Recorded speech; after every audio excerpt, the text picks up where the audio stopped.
ಮಹಾರಾಷ್ಟ್ರದಲ್ಲಿ 132. ಪಠಾಣ್ ಯಾಸೀರ್ ಅಹಮದ್ ಖಾನ್ ಎಂಬ ಹೆಸರಿನವನಾದ ನಾನು ವಿಧಾನಸಭೆ ಸದಸ್ಯನಾಗಿ ನಿರ್ವಾಚನ ಹೊಂದಿದವನಾಗಿ ವಿಧಿದ್ವಾರ ಸ್ಥಾಪಿತವಾದ ಭಾರತದ ಸಂವಿಧಾನದ ವಿಷಯದಲ್ಲಿ ಶ್ರದ್ಧೆಯಿಂದಲೂ ನಿಷ್ಠೆಯಿಂದಲೂ ಕೂಡಿರುತ್ತೇನೆಂದು ನಾನು ಭಾರತದ ಪರಮಾಧಿಕಾರವನ್ನು ಮತ್ತು ಸಮಗ್ರತೆಯನ್ನು ಸಮರ್ಥಿಸುತ್ತೇನೆಂದು ನಾನು ಈಗ ಕೈಗೊಳ್ಳಲಿರುವ ಕರ್ತವ್ಯವನ್ನು ಶ್ರದ್ಧಾಪೂರ್ವಕವಾಗಿ ನಿರ್ವಹಿಸುತ್ತೇನೆಂದು ಭಗವಂತನ ಹೆಸರಿನ ಮೇಲೆ ಪ್ರಮಾಣ ಮಾಡುತ್ತೇನೆ. ಸತ್ಯ ನಿಷ್ಠೆಯಿಂದ ಪ್ರತಿಜ್ಞೆ ಮಾಡುತ್ತೇನೆ. ನನ್ನ ಪೂಜ್ಯ ತಂದೆ ತಾಯಿ ಹಾಗೂ ಭಾರತದ ಸಂವಿಧಾನದ ಮೇಲೆ ಪ್ರಮಾಣ ಮಾಡುತ್ತೇನೆ.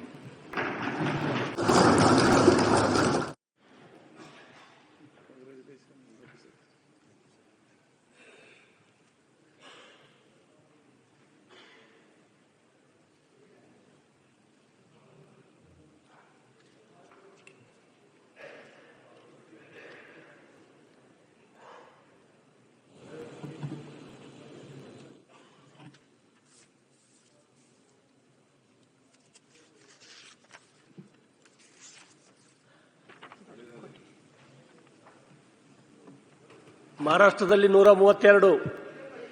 ಪಠಾಣ್ ಯಾಸೀರ್ ಅಹಮದ್ ಖಾನ್ ಎಂಬ ಹೆಸರಿನವನಾದ ನಾನು ವಿಧಾನಸಭೆ ಸದಸ್ಯನಾಗಿ ನಿರ್ವಾಚನ ಹೊಂದಿದವನಾಗಿ ವಿಧಿದ್ವಾರ ಸ್ಥಾಪಿತವಾದ ಭಾರತದ ಸಂವಿಧಾನದ ವಿಷಯದಲ್ಲಿ ಶ್ರದ್ಧೆಯಿಂದಲೂ ನಿಷ್ಠೆಯಿಂದಲೂ ಕೂಡಿರುತ್ತೇನೆಂದು ನಾನು ಭಾರತದ ಪರಮಾಧಿಕಾರವನ್ನು ಮತ್ತು ಸಮಗ್ರತೆಯನ್ನು ಸಮರ್ಥಿಸುತ್ತೇನೆಂದು ನಾನು ಈಗ ಕೈಗೊಳ್ಳಲಿರುವ ಕರ್ತವ್ಯವನ್ನು ಶ್ರದ್ಧಾಪೂರ್ವಕವಾಗಿ ನಿರ್ವಹಿಸುತ್ತೇನೆಂದು ಭಗವಂತನ ಹೆಸರಿನ ಮೇಲೆ ಪ್ರಮಾಣ ಮಾಡುತ್ತೇನೆ. ಸತ್ಯ ನಿಷ್ಠೆಯಿಂದ ಪ್ರತಿಜ್ಞೆ ಮಾಡುತ್ತೇನೆ. ನನ್ನ ಪೂಜ್ಯ ತಂದೆ ತಾಯಿ ಹಾಗೂ ಭಾರತದ ಸಂವಿಧಾನದ ಮೇಲೆ ಪ್ರಮಾಣ ಮಾಡುತ್ತೇನೆ.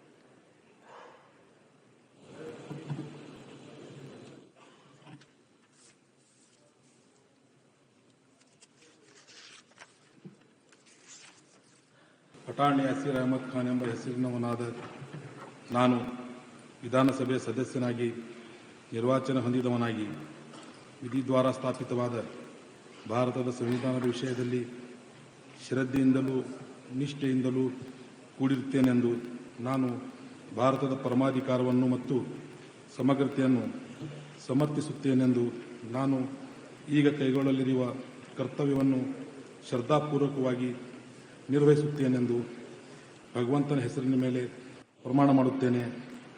ಸತ್ಯ ನಿಷ್ಠೆಯಿಂದ ಪ್ರತಿಜ್ಞೆ ಮಾಡುತ್ತೇನೆ. ನನ್ನ ಪೂಜ್ಯ ತಂದೆ ತಾಯಿ ಹಾಗೂ ಭಾರತದ ಸಂವಿಧಾನದ ಮೇಲೆ ಪ್ರಮಾಣ ಮಾಡುತ್ತೇನೆ.